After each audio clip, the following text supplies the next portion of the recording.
Evangelho de Lucas, capítulo 10, versículo 1. Depois disso, o Senhor escolheu outros 70 e os enviou de 2 em 2 para que fossem adiante de cada cidade e lugar onde ele haveria de passar. E lhes disse: a seara é grande, mas os trabalhadores são poucos. Por isso, peçam ao Senhor da seara que mande trabalhadores para a sua seara. Versículo 5. Ao entrarem numa casa, digam primeiro: paz seja nesta casa. Se houver ali uma pessoa que ama a paz, sobre ela repousará a paz de vocês. Se não houver, a paz voltará sobre vocês. Fiquem na mesma casa, comendo e bebendo do que eles tiverem, porque o trabalhador é digno do seu salário. Não fiquem mudando de casa em casa. Quando entrarem numa cidade e ali forem bem recebidos, comam do que lhes é oferecido. Curem os doentes que nela houver e digam ao povo dali: o reino de Deus se aproximou de vocês. Porém, quando entrarem numa cidade e não forem bem recebidos, saiam pelas ruas, dizendo: até o pó desta cidade que grudou nos nossos pés sacudimos contra vocês. No entanto, saibam que o reino que está próximo, o reino de Deus. No entanto, saibam que está próximo o reino de Deus. Eu digo a vocês que naquele dia haverá menos rigor para Sodoma do que para aquela cidade. Versículo 17. Então os 70 voltaram cheios de alegria, dizendo: Senhor, em seu nome os próprios demônios se submetem a nós. Jesus lhes disse: eu vi a Satanás caindo do céu como um relâmpago. Eis que eu dei a vocês autoridade para pisarem cobras e escorpiões, e sobre todo o poder do inimigo, e nada absolutamente lhes causará dano. No entanto, alegrem-se, não porque os espíritos se submetem a vocês, e sim porque o nome de cada um de vocês está registrado no céu. Aleluia, graças a Deus. Vamos orar, buscar o Senhor. Filho de Deus Altíssimo, Senhor, Deus deste lugar. Senhor Deus Todo-Poderoso, chegou a hora de nós ouvirmos a Tua voz, Senhor, de nós sermos edificados pelo poder da Tua palavra mais uma vez, Senhor. Então fala conosco, Altíssimo. Revela-te a Tua igreja, revela-te a este povo que me ouve agora, Senhor. Fala alto, Senhor, aos nossos corações. Edifica-nos, Senhor, da glória com o poder da Tua palavra. Tu sabes que nós necessitamos de Ti, Senhor. Tu sabes que nós necessitamos ouvir a Tua voz. Necessitamos, Senhor, de toda a terra, Pai, ser edificados pela Tua palavra. Então me usa agora no poder do Teu Espírito Santo, Senhor. Fala aos meus ouvidos, Senhor. Ou toca na minha mente, Senhor. Toca no meu coração, Senhor. Anula de mim, Senhor, Pai, os meus pensamentos, as minhas emoções, Senhor, para que flua verdadeiramente o Teu Espírito Santo, Senhor. É para a Tua glória, Senhor, que nós ministramos a Tua palavra, Senhor. É para que o Teu nome seja glorificado e exaltado que nós ministramos a Tua palavra, Senhor. Então glorifica o Teu nome, meu Senhor, em nome de Jesus, o Filho de Deus. Então seja exaltado e glorificado agora o nome de Deus. Aleluia, graças a Deus. Deus seja louvado. Diga graças a Deus. Amém, graças a Deus, né, irmãos? Irmãos amados, é interessantíssimo, né, os caminhos que Deus, Ele faz, né, para que as coisas dele sejam atingidas, né?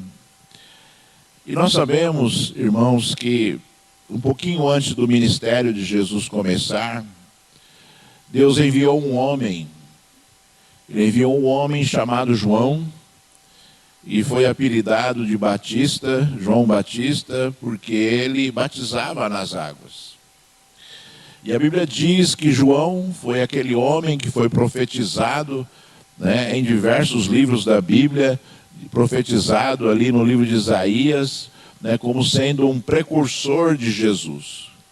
Ou seja, Deus estava preparando o caminho para que Jesus viesse à terra e pudesse ali edificar as nossas vidas, curar os nossos pecados, libertar ali as nossas vidas das maldições estabelecidas pelo próprio Deus, para que nós pudéssemos viver de forma diferente ao lado de Deus, né? João Batista fez esse papel de forma maravilhosa, né? João Batista era um homem diferente, né? João Batista vivia no deserto, João Batista, né, se vestia com pele de animais, João Batista se alimentava de gafanhotos, se alimentava de mel, né, de mel silvestre, né? E João Batista veio pregando uma nova mensagem. E você sabe qual era a mensagem, né? Arrependei-vos porque é chegado o reino de Deus. Essa era a mensagem de João Batista. E João Batista pregava o batismo do arrependimento. Porque o batismo é um símbolo de arrependimento. O batismo é um símbolo de mudança. O batismo é um símbolo, né, de conversão. É um símbolo de consagração das nossas vidas a Deus, né? E Jesus, já no seu ministério, ele começou a agir segundo ali, né, a estratégia que Deus usou para que ele mesmo viesse ao mundo. Jesus enviou ali diversos discípulos, e a Bíblia diz que Jesus enviou de 2 em 2, né? Enviou 70 discípulos de 2 em 2, que iam ali às diversas aldeias, aos diversos lugares, preparando o caminho por onde Jesus iria passar, né? E eu sempre falo, né, irmãos, você já me ouviu falar aqui algumas vezes que a estratégia que a igreja deve usar é a estratégia de Jesus, né? É a mesma estratégia. Se nós seguirmos ali aquilo que Jesus fez, a igreja será eficiente na sua obra, né? Se nós fizermos aquilo que Jesus como exemplo nos deixou, nós seremos uma igreja eficiente para o reino de Deus, não é? E Jesus estava mandando ali os seus discípulos de 2 em 2 para anunciar o caminho, e ele disse assim uma palavra dura e difícil até para os nossos dias, né? Hoje, onde ele disse assim: a seara é grande, mas os trabalhadores são poucos. Por isso, peçam ao Senhor da seara que mande trabalhadores para a sua seara. E todas as vezes que eu li esse versículo bíblico, me intrigava, né, e vinha uma tristeza no meu coração por conta, né, daquilo que Deus quer fazer à humanidade, por conta daquilo que Deus quer fazer com as nossas vidas, por conta daquilo que Deus quer fazer para as pessoas que estão distantes do seu caminho, né? E ele encontra dificuldade de encontrar nesse mundo pessoas que estejam dispostas verdadeiramente a fazer aquilo que Deus deseja que nós façamos. Como as estratégias de Deus, elas são as mesmas, começando pelos profetas, né? Deus enviando os profetas para anunciar a vontade de Deus, Deus enviando ali os homens que foram consagrados por Deus para falar ali daquilo que era Deus, do poder de Deus, para escrever livros, para escrever ali tudo aquilo que nós temos hoje, né? Manual de vida que é a Bíblia para nós. Todas essas foram estratégias de Deus. Sabe por quê, irmãos? Porque Deus não podia mais falar com o homem, diretamente com o homem, porque Deus, por causa do pecado, né, cortou esse relacionamento com o homem, porque Deus cortou ali completamente, né, a comunhão que ele queria e que ele sempre planejou ter com o homem. Por isso ele se usava de homens que iriam anunciar ali a vontade dele, o poder dele e aquilo que, né, as pessoas deveriam fazer. Começando pelo povo de Israel. O povo de Israel era um povo escolhido e Deus falava com esse povo escolhido. E Deus falava com essa nação escolhida, e Deus falava com essas pessoas que foram ali separadas por Deus para que pudessem ouvir a voz do Senhor, né? E Deus busca ainda este povo, né?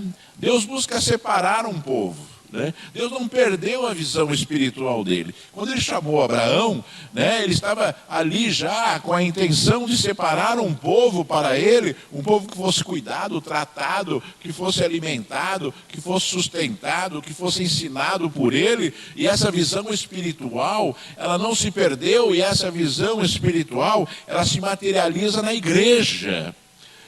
A igreja forma pessoas separadas para Deus. A igreja, né, é um instrumento de Deus para que as pessoas ouçam a voz do Senhor e desejem verdadeiramente se separar para Deus. Ou seja, desejem se santificar, né?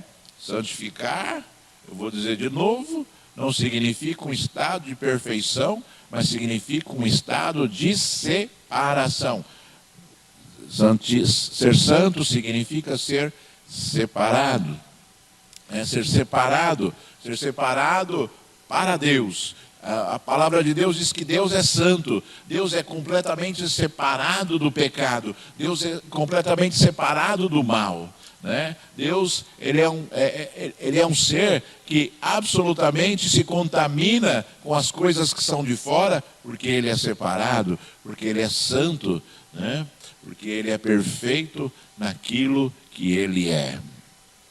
E nós, irmãos, se nós olharmos para esse contexto, esse lamento de Jesus, inclusive pedindo que houvesse intercessão para que Deus enviasse trabalhadores para a sua seara, né? Jesus, ele já estava o quê?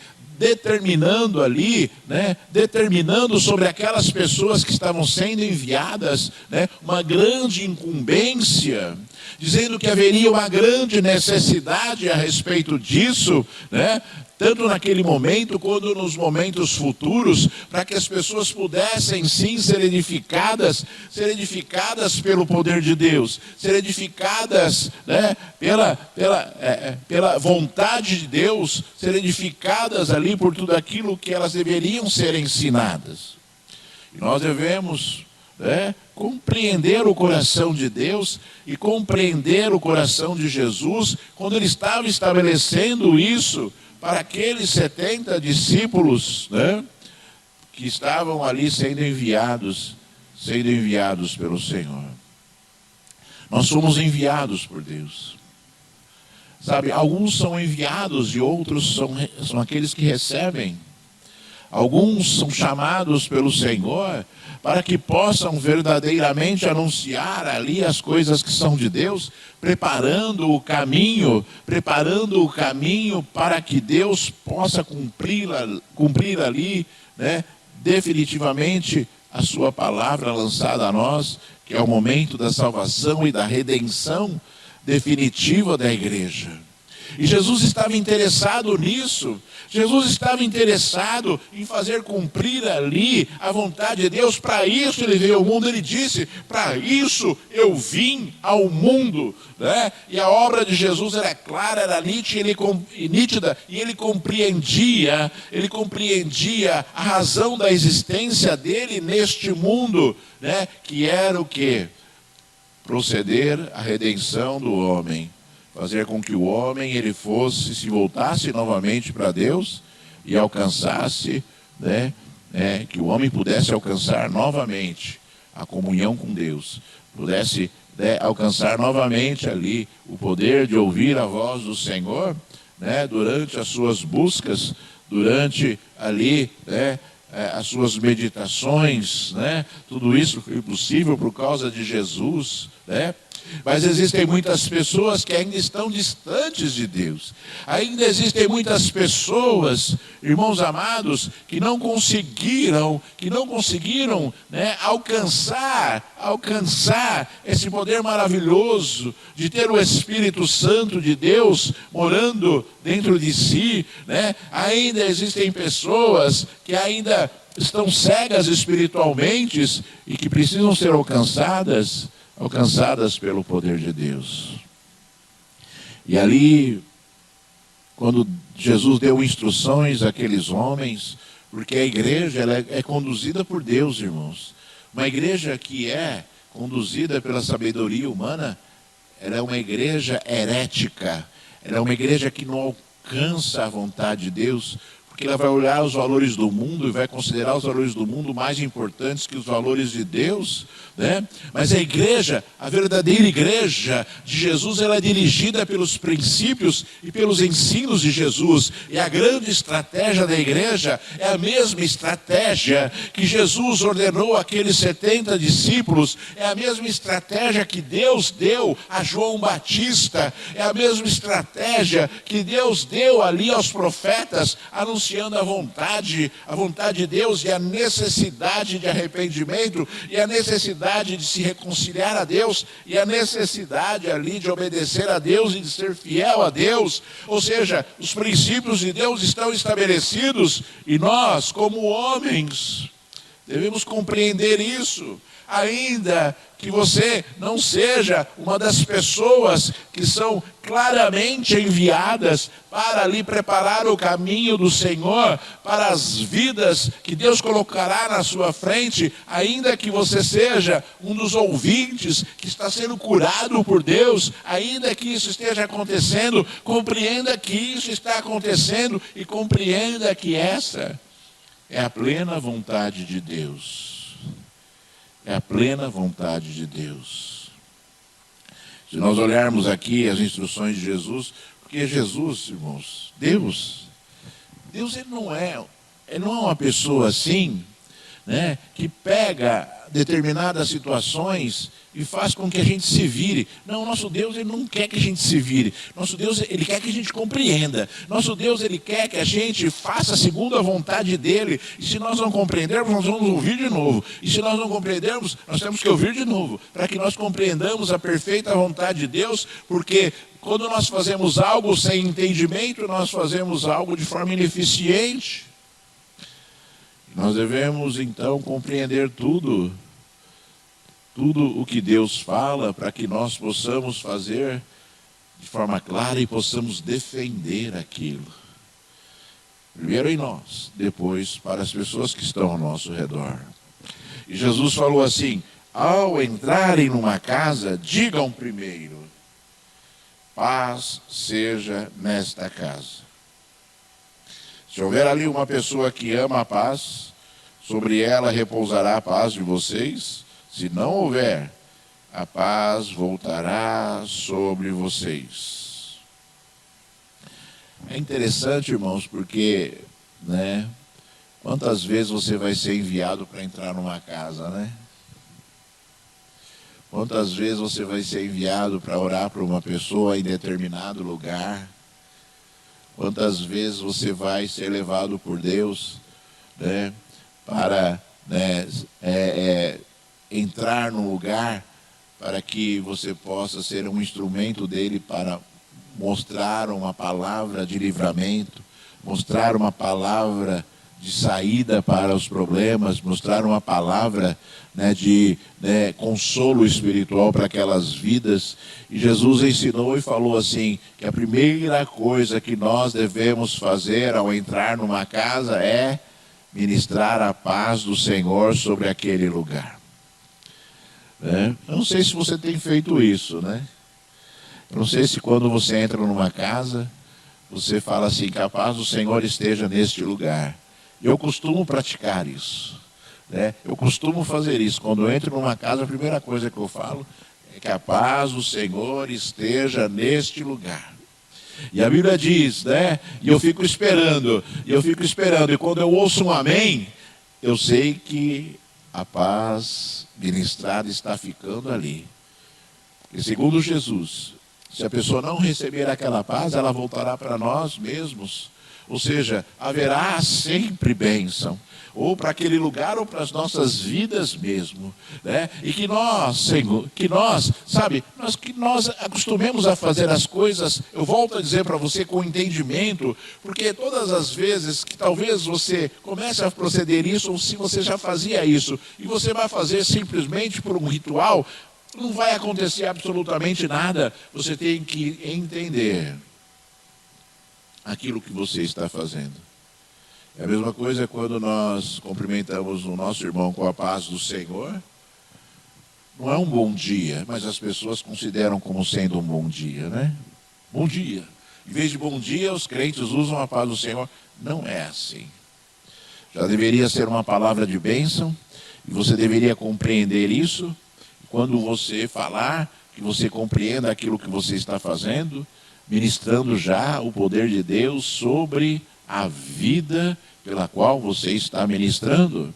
Porque eu volto a dizer para você, todas as vezes que nós banalizamos as coisas que são de Deus, as coisas que são de Deus, elas se tornam superficiais e não vai ter efeito nenhum, irmãos. A banalização das coisas que são de Deus, ela é terrível, porque as coisas que são de Deus começam a ser anuladas, porque o homem começa o quê? Começa a fazer de forma equivocada, de forma errada. Você se lembra dos sacrifícios que Deus estabeleceu ali, né, para que o povo de Israel pudesse ministrar a ele ali no templo, né, e você se lembra também da época de Jesus, né, você se lembra, né, quando, né, Jesus foi ali de frente ao templo, pegou um chicote e começou a chicotear ali tudo o que estava acontecendo, começou a chicotear as mesas, derrubar as mesas que estavam naquele lugar. Por quê? Porque as pessoas perverteram aquilo que Deus estava estabelecendo através,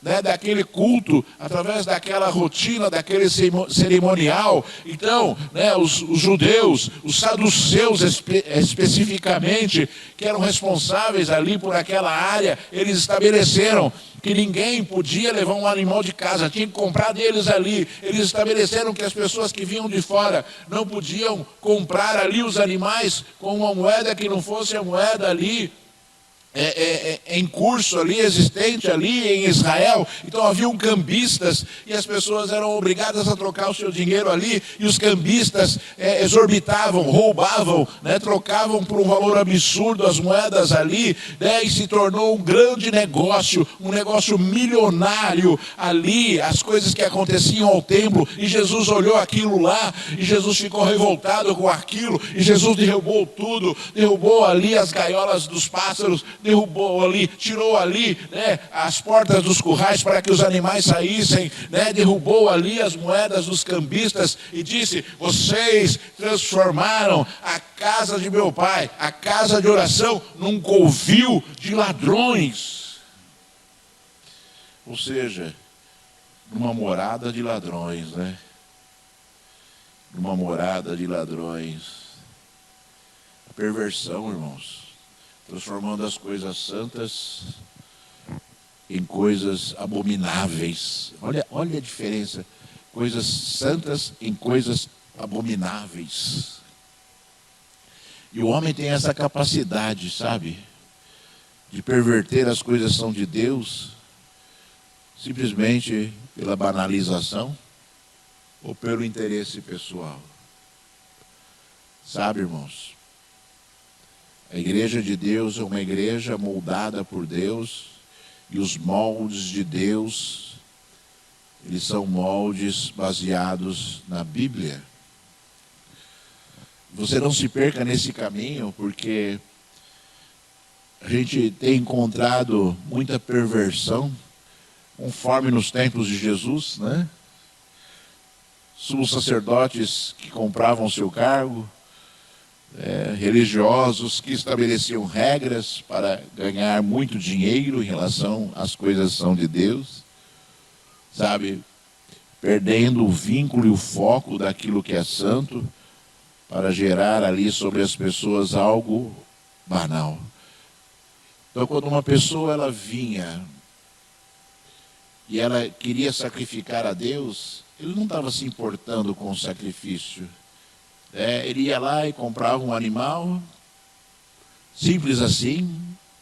Ele não cuidava de, né, encontrar um animal ali no meio do seu rebanho, perfeito, bonito, como Deus havia ordenado, mas sim ele ia até lá para fazer algo bastante, né, bastante simplório, né? Eu vou lá, compro um animalzinho ali, qualquer que seja, talvez o mais baratinho, né, para sacrificar sacrificar a Deus, e aí o homem consegue, sim, através das suas atitudes demoníacas, perverter aquilo que Deus estabeleceu como essência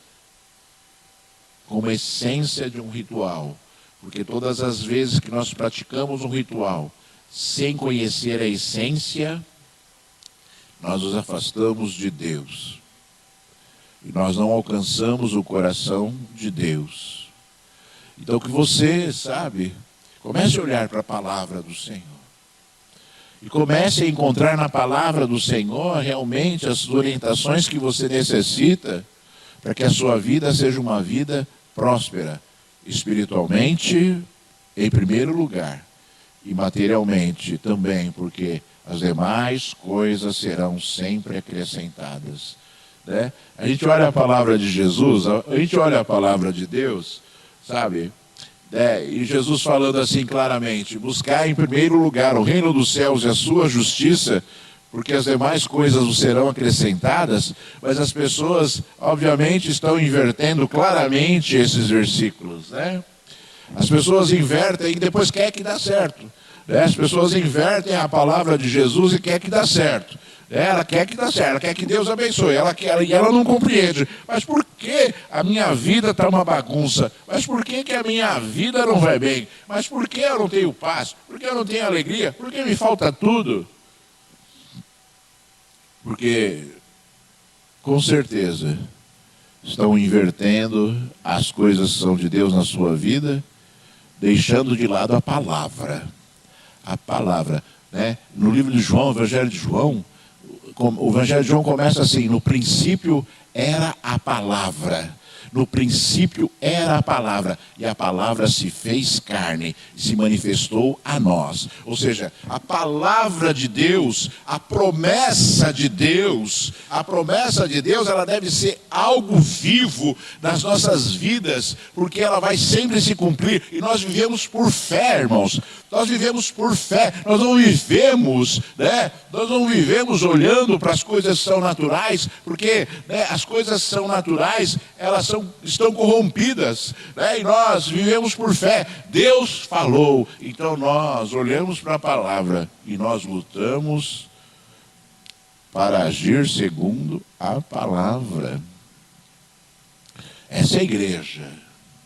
Olhar para a Bíblia e entender que nela nós vamos encontrar as ordenanças e as vontades de Deus para as nossas vidas. E se nós deixarmos de fazer isso, né, nós já perdemos o vínculo espiritual com Deus, né, porque simplesmente nós estamos o quê? Olhando para as nossas vidas em primeiro lugar, do que olhar para o reino dos céus, né? Do que olhar para o reino dos céus. E Jesus, irmãos, ele falou algo assim tremendo, quando ele ordenou e disse assim: curem os doentes que nela houver. O reino de Deus, e digam ao povo dali: o reino de Deus se aproximou de vocês. Em outra passagem bíblica, em outro evangelho, o Senhor diz assim: vão lá, anunciem que o reino de Deus está próximo, curem os enfermos e expulsem os demônios. Então Jesus falou assim: vão na minha frente e comecem a anunciar que o reino de Deus está próximo. Curem os enfermos e, né, libertem os cativos, libertem os endemoniados. E nós devemos entender e compreender que essa é a necessidade da igreja. A necessidade da igreja é essa.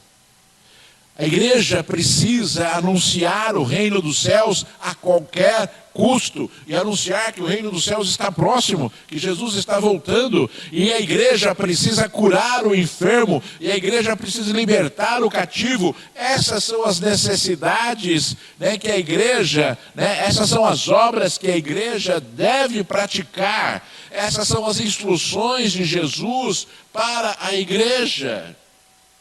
E aí talvez você ouça assim, né? Talvez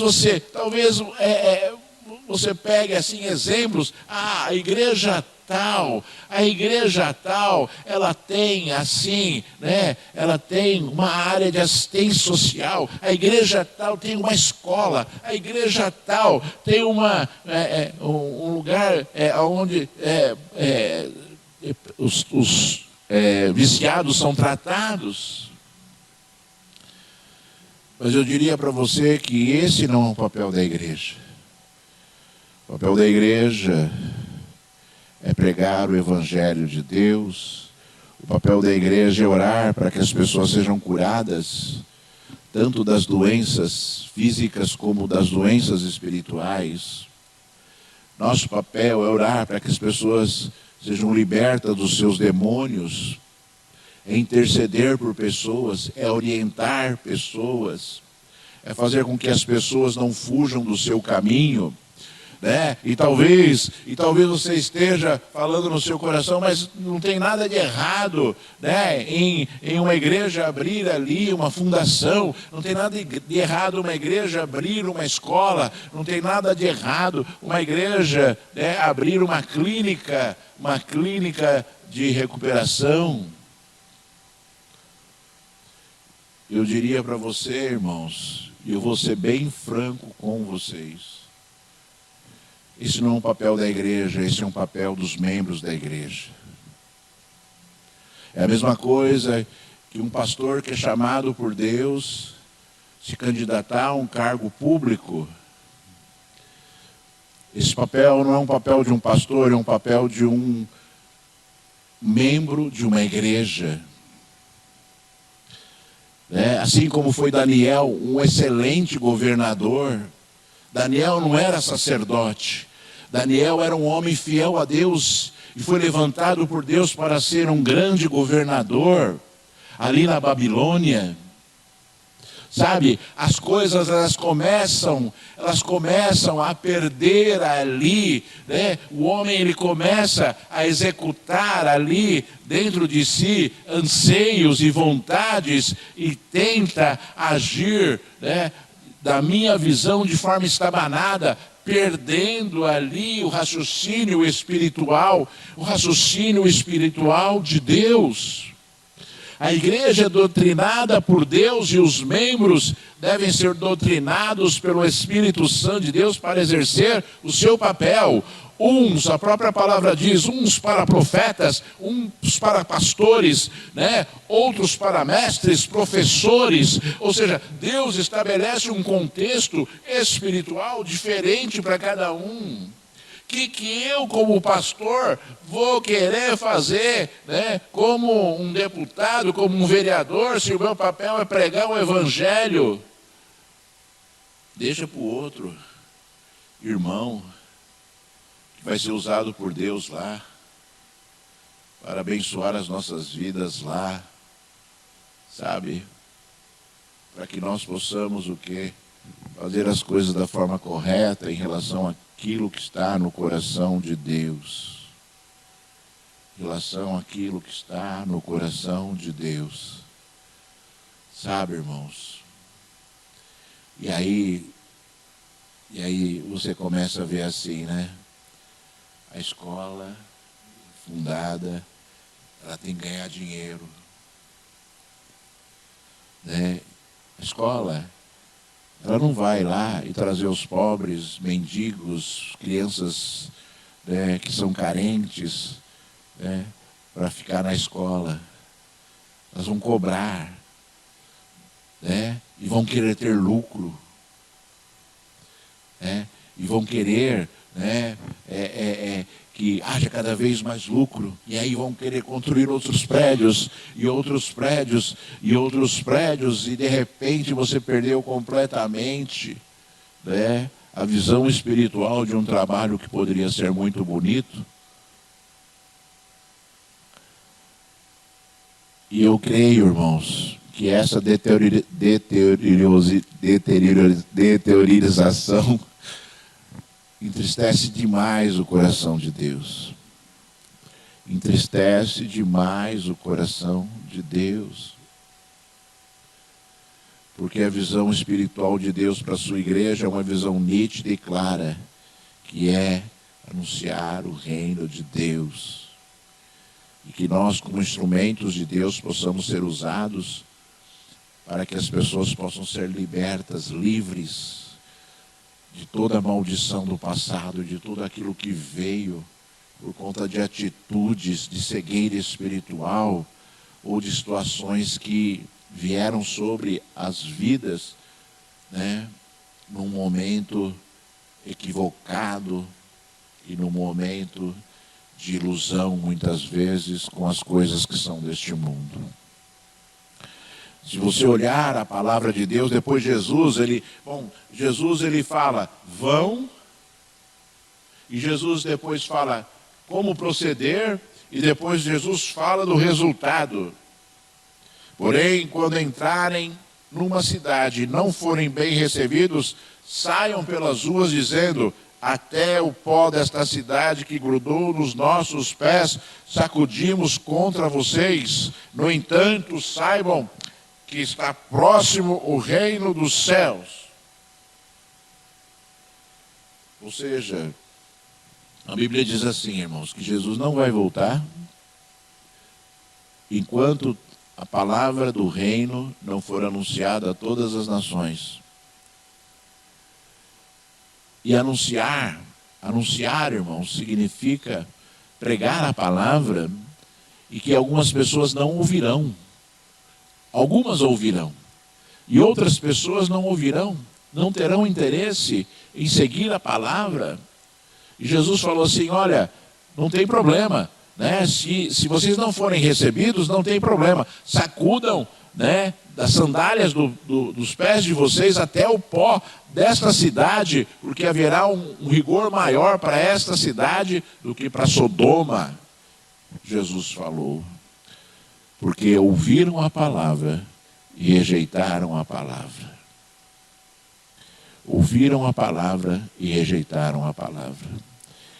E aí talvez você esteja olhando esse contexto espiritual que Jesus falou, e talvez você esteja, né, pensando numa aldeia, num bairro, numa cidade. Mas Jesus está falando contigo. Jesus está falando contigo.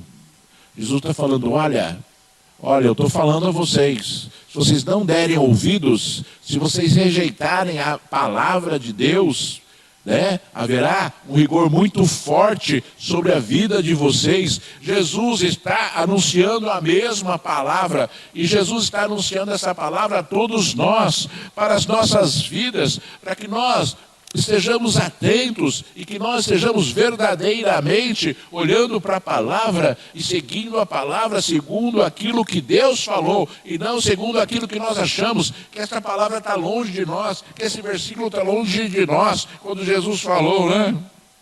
Sacuda dos vossos pés o pó desta cidade. Não está longe, irmãos, a palavra é para nós. A palavra é para nós, sabe? Você não pode rejeitar a palavra.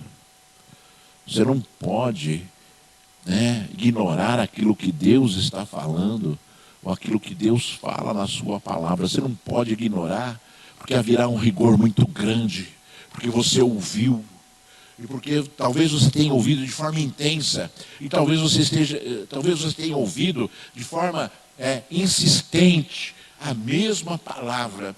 Talvez você tenha ouvido de forma insistente a vontade de Deus, né? Aquilo que você deve fazer, como você deve proceder, e talvez você esteja rejeitando isso, né? E haverá rigor, irmãos, haverá rigor, porque você teve a oportunidade, porque você, você recebeu nos seus ouvidos uma palavra de alguém que foi enviado para que você pudesse ser edificado, para que você pudesse mudar de vida.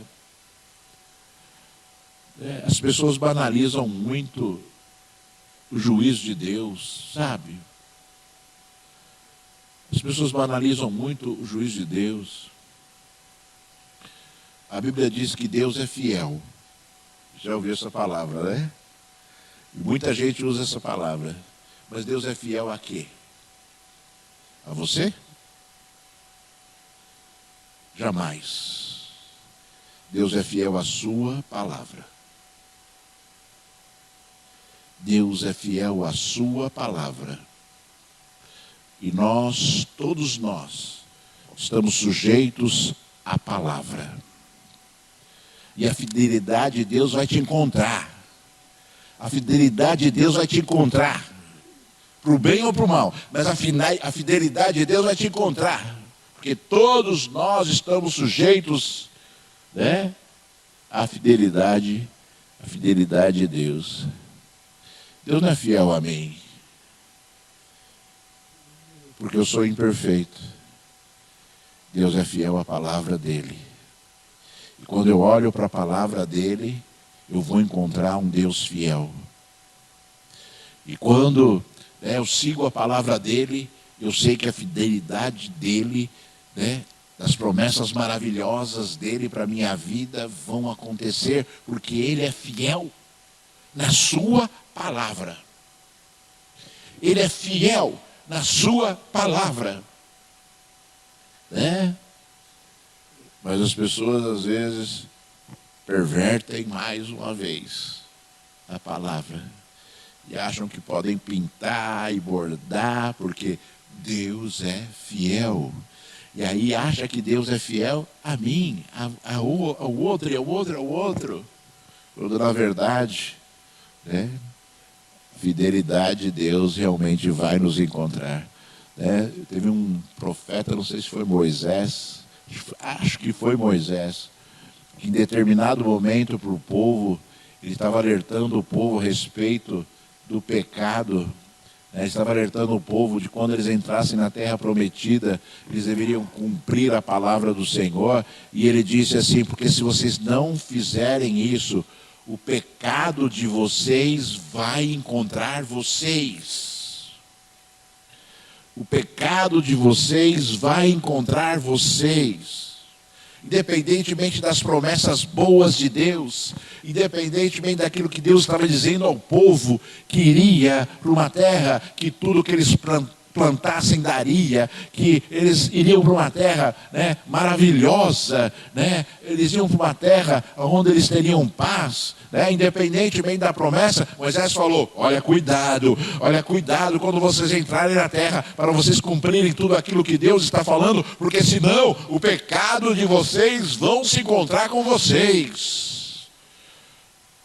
E você sabe qual que é o salário do pecado? Morte, O salário do pecado é a morte. Um dos atributos de Deus maravilhosos é a justiça, É a justiça. Nosso Deus é um Deus justo. E você jamais encontrará sobre a sua vida atitudes que não demonstrem a justiça de Deus. E isso é maravilhoso, irmãos, porque você pode olhar para o Senhor e falar assim para o Senhor: Senhor, eu vou te obedecer, Senhor, eu vou te adorar, Senhor, eu vou fazer a tua vontade. Você pode falar tudo isso para Deus, e se você cumprir tudo isso, se você conseguir cumprir tudo isso de forma que o seu coração está dizendo ao Senhor, e quando você não conseguir, você se arrepender, pedir perdão dos seus pecados, se você cumprir tudo isso, a justiça de Deus virá sobre você para o lado positivo, porque Deus é justo, e Ele vai agir na sua vida segundo a justiça dEle. E nós, irmãos, vamos ver os resultados. A igreja vai ver os resultados.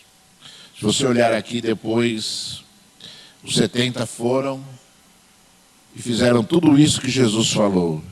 E eles voltaram cheios de alegria, segundo a palavra, dizendo: Senhor, em seu nome, os próprios demônios se